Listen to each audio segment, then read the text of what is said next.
will turn our sorrows to joy. Abounding thanks, unceasing praise, anxiety succumbs to peace. My prayers with pains that never cease. Oh, thank you, Jesus. You care, your love unchanging.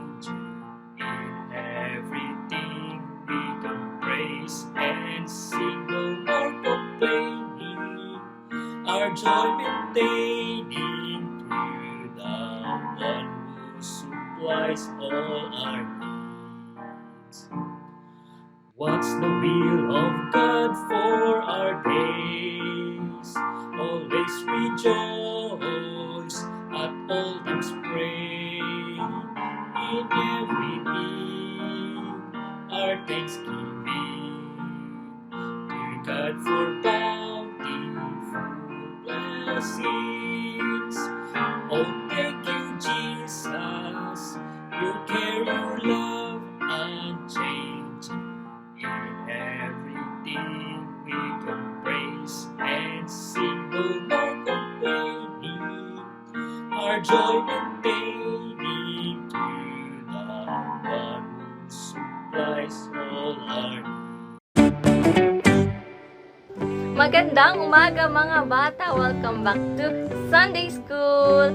Ayan, kamusta kayo? Tayo ba ay nakapag-read your Bible at pray every day? Ganun, very good kung ganun. Kailangan importanteng tayo ay laging nakikipag-usap at nakikinig sa Panginoon sa pamamagitan ng pananalangin at pag-aaral ng kanyang salita. Ito ngang mga nakaraang linggo ating pinag-aralan kung paano manalangin in spirit or pray in spirit. Natutunan natin una na kailangan nating umasa at magtiwala sa Panginoon kung tayo ay mananalangin. Pangalawa, kailangan daw tayo ay nagsasubmit sa Panginoon o nagpapasakop tayo sa kanyang kapangyarihan. At pangatlo, kailangan tayo raw ay may malinis na hangarin sa ating puso. At ano pa, ang apat, iyon naman ang ating pag-aaralan ngayong araw. Ito ay ang praying in God's will. Pero bago ang lahat, tayo muna ay mananalangin. Hinihiling ko ang bawat isa na ipikit ang kanilang mga mata at tayo ay mananalangin. We will pray in spirit. Okay, close your eyes. Let's pray. Panginoon, kayo po'y dakila at pinakamakapangyarihan sa lahat. Tinataas po namin lahat ng papuri at pasasalamat sa inyong pangalan, Panginoon. Patawarin niyo po kami sa aming mga pagkakasala, sa karumihan ng aming puso't isipan, Panginoon. Sa kayabangan ng aming puso't isipan, Panginoon, sa mga natatago namin mga kasalanan, Panginoon. Naway kayo po sana mag-rebuke sa amin, Panginoon, na makapag-repent po kami ng tunay and we will turn away from our sin, Panginoon. Sa talikuran po namin ang aming mga kasalanan, Panginoon. Maraming salamat po, Panginoon, sa pribilehiyo na ito, Panginoon, na makapag-aral muli ng inyong salita, Panginoon. Maraming salamat po, Panginoon, sa mga bata na ito, Panginoon, na nagbibigay ng kanilang oras para nag-aral ng inyong salita, Panginoon. Kayo po sana ang maggabay sa amin sa buong pag-aaral na ito, Panginoon. Ibigay niyo po sana, Panginoon, ang mga tamang salita na gagamitin ng mga teachers, Panginoon, upang makita ng mga bata ay ang inyong glory, Panginoon. Kayo rin po sana, Panginoon, ang mangusap sa bawat isa, Panginoon, sa puso ng mga bata, Panginoon. Nang sa gayon, Panginoon, ay makinig sila at maunawaan nila ng mabuti, Panginoon, ang inyong salita, Panginoon. Ang lahat ng ito ay aming dinadalangin at tinataas sa ngalan ni Kristo Jesus na aming Panginoon at tagapagligtas. Amen.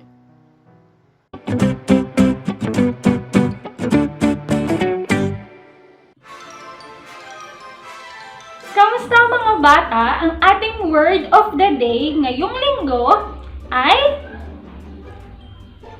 God's will.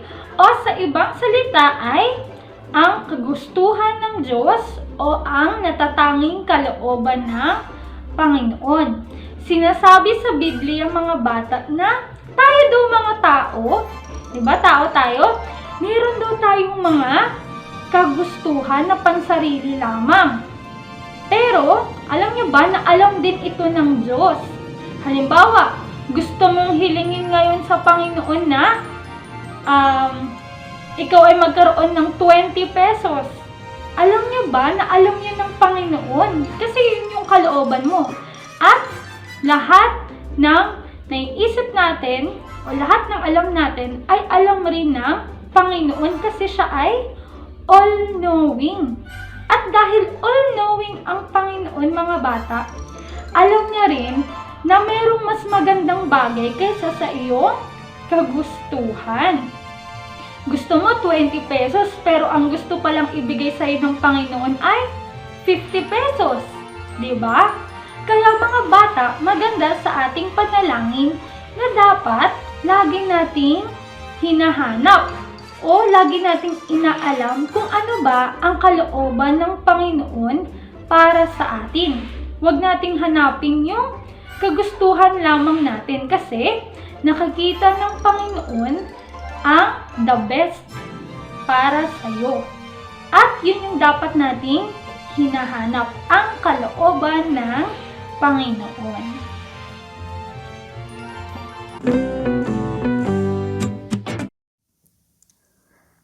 Si Jesus at ang mga disipulo ay nagtungo sa hardin ng Getsemani upang manalangin. Sinama niya si Peter, James at John para samahan siya sa mas malayong dako ng hardin. Nang magkagayoy, sinabi niya sa kanila, "Ang aking kaluluwa ay totoong nalulungkot hanggang sa kamatayan. Manatili kayo rito at magbantay kasama ko." At siya ay lumakad ng kaunti pa at nagpatira pa at nanalangin na sinasabi, "O aking Ama, kung maaari ay pahintulutan mong lumipas ang tasa na ito sa akin. Gayon may hindi ayon sa kalooban ko, ngunit kung ano ang ibig mo." At si Jesus ay lumapit sa mga disipulo at nasumpungan na sila ay natutulog. Sinabihan niya ang mga ito na hindi ba nila kaya magbantay ng 1 oras at dapat silang manalangin din upang di sila mapasok ng tukso. Ang espiritu ay nagdanais, ngunit ang laman ay mahina. Si Jesus ay muling umalis upang manalangin at sinambit ang, "Ama ko, kung ang tasa na ito ay hindi maaaring lumipas sa akin, maliban kung inumin ko ito, matutupad ang iyong kalooban." At siya'y dumating at nasumpungan silang muling natutulog, sapagkat ang kanilang mga mata ay mabigat. Iniwan sila ulit ng Panginoon at nanalangin sa ikatlong pagkakataon na binibigkas ang parehong mga salita. Nang magkagayoy, lumapit siya sa kanyang mga alagad at sinabi sa kanila, "Matulog kayo ngayon at magpahinga. Narito ang oras ay malapit na, at ang anak ng tao ay ibibigay sa mga kamay ng mga makasalanan." Sa panalangin ni Jesus, ang kalooban ng Ama ang masunod. Siya ay namatay, nilibing, at nabuhay magmuli na siyang magdudulot ng kaligtasan sa bawat mananampalataya kay Jesus. Ayan mga bata, nakita natin sa kwento na nagtungo sila Peter, James at si John kasama si Heso Kristo doon sa Getsemani. At si Heso Kristo raw ay lubusang nalulungkot. Sobrang nalulungkot dahil ano ba ang kalooban ng Panginoon sa kanya? Ano ba ang kalooban ng Panginoon na danasin niya doon sa cross? Siya ay magiging kasalanan para sa atin. Hindi siya nagkasala. Hindi niya alam ang kasalanan. Hindi siya kailanman magkakasala. Pero siya ang naging kasalanan para sa atin, para tayo ay maligtas. Siya ang makakaranas ng paghihirap dun sa cross. Siya ang makakaranas ng pagkapahiya na dapat tayo ang makakaranas dahil sa ating mga kasalanan. Pero tinanggap yun ng Panginoon ni Hesukristo upang tayo ay maligtas. Ngunit nalulungkot man si Hesukristo, anong ginawa niya? Siya pa rin ay nanalangin. Ano ang panalangin niya? Kung maaari daw, kunin ng Panginoon ito. Pero, ano pa rin ang gusto niya? Sa dulo ay, ang sinabi niya pa rin ay, ang kalooban ng Diyos Ama ang dapat masunod. Dinadalangin niya pa rin na masunod ang kalooban o ang God's will. Pinakita ni Jesus Christ sa pamamagitan ng pananalangin para sa kalooban ng Panginoon na ang tunay na pananalangin o praying in spirit ay ang pagsunod at pagtanggap sa kalooban ng Panginoon o God's will. Tayo rin mga bata, kung mananalangin tayo, okay lang naman na manalangin tayo ng kung anong gusto nating hilingin sa Panginoon. Ngunit, dapat tayo ay meron pa rin pagsunod at pagtanggap sa kalooban ng Panginoon. Kailangan, dapat hanapin pa rin natin ang kalooban ng Panginoon. Alamin natin ang kanyang gusto. At yun ang maganap sa ating buhay. Bakit ba mahalaga na malaman natin ang kalooban ng Panginoon at sundin natin? Dahil alam ng Panginoon, higit niyang nalalaman kung ano ang makabubuti sa atin. Alam niya, dahil siya ang gumawa sa atin, siya ang gumawa sa lahat. Alam niya ang plano niya para sa atin. Nakikita niya ang kinabukasan o mangyayari sa buong buhay natin. Kaya, higit niyang nalalaman kung ano ang mas makabubuti sa atin. Kaya, ipanalangin natin ang kalooban ng Panginoon. Hello mga bata! Para sa ating memory verse ngayong linggo, hinihiling ko na kunin ninyo ang inyong mga Bible at buksan ito sa Matthew chapter 26 verse 42. Ulit, Matthew 26 verse 42. Kung wala kayong mga Bible, mga bata, pwede niyong tignan ang inyong screen at sabayan kami sa pagbabasa. Sige, buksan natin ulit sa Matthew 26 verse 42. Nandiyan na bang lahat? Say Amen. Amen. Sige, kung nandiyan na, basahin natin lahat. Verse 42, ready and read. He went away again the second time and prayed, saying, O my Father, if this cup may not pass away from me, except I drink it, thy will be done. Isa pa, ready and read. He went away the second time and prayed, saying, O my Father, if this cup may not pass away from me, except I drink it, thy will be done. Okay? So, mababasa natin mga bata mula dyan sa ating memory verse na ang pagsunod at pagtanggap sa kalooban ng Diyos ay ating mga panalangin dapat. Hindi yung pansarili nating kagustuhan, kagaya nung ating word of the day, di ba? Dapat hinahanap natin lagi yung kalooban ng Diyos para sa ating buhay. Dahil ito ang para sa ating mga paningin, hindi ito maganda, pero mga bata, sa paningin ng Diyos, ito yung the best. Ito yung pinaka maganda para sa atin. Okay? Kaya, kung hahanapin natin yung kalooban ng Diyos, kagaya sa ating kwento, di ba? Hinanap, meron pang sariling kalooban ang si Jesus Christ. Pero, ang panalangin niya pa rin ay ang kalooban ng Panginoon para sa Kanya. Kasi ito yung pinaka the best. At kapag kapag sinunod natin ng kalooban ng Panginoon, tayo ay magtatagumpay sa ating pang-araw-araw na suliranin sa ating buhay. So, yan ang ating memory verse ngayong linggo.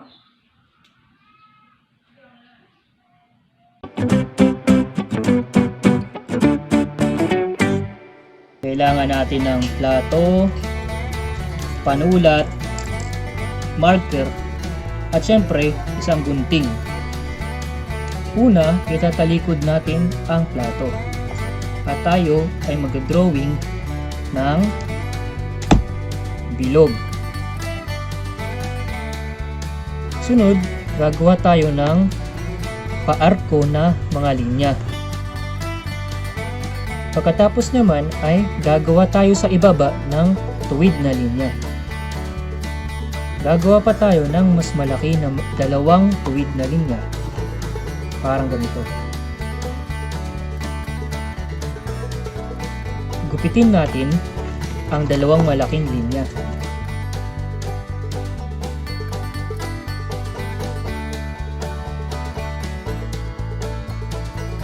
Gupitin rin natin ang hugis na nagawa natin.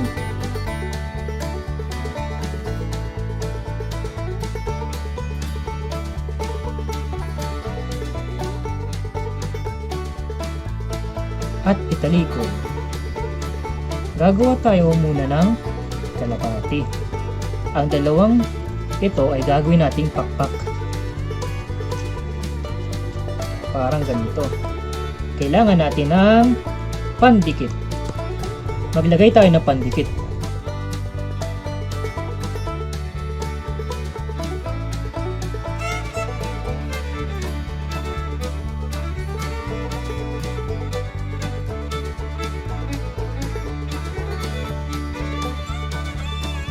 Ilagay ang pakpak.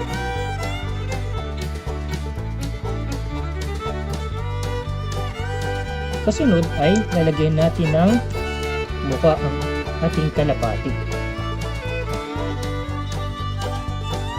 Lagyan natin ng mata,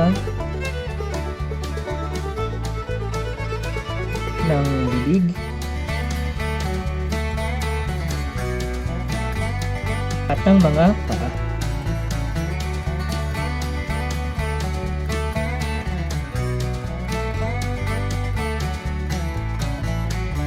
Ilagay natin sa kabila ay ang salitang praying.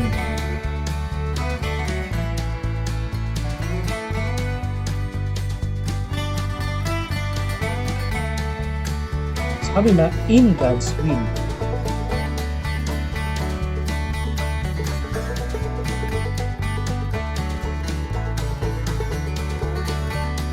At yan, meron na tayong kalapati. Ang praying in God's will ay praying in the Spirit. At ang Spirit ay nire-represent ng kalapati sa ating cups.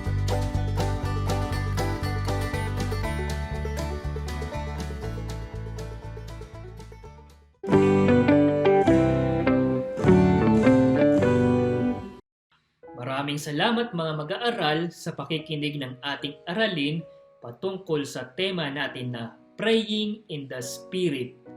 Nawa magamit natin ang ating mga natutunan sa ating pang-araw-araw na buhay, sa ating pananalangin, na tayo lagi ay hanapin natin ang kalooban ng Panginoon.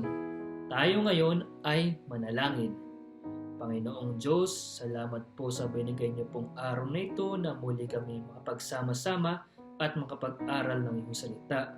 Nawa po na kayo ang patuloy na manguna sa amin sa pang-araw-araw at lagi naming hanapin ang inyong kalooban para sa amin.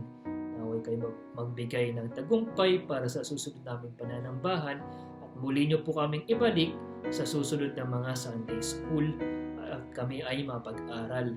Pinapanalangin ko po ang lahat ng ito sa pangalan ni Kristo Jesus, na aming Panginoon at tagapagligtas. Amen. Bye-bye!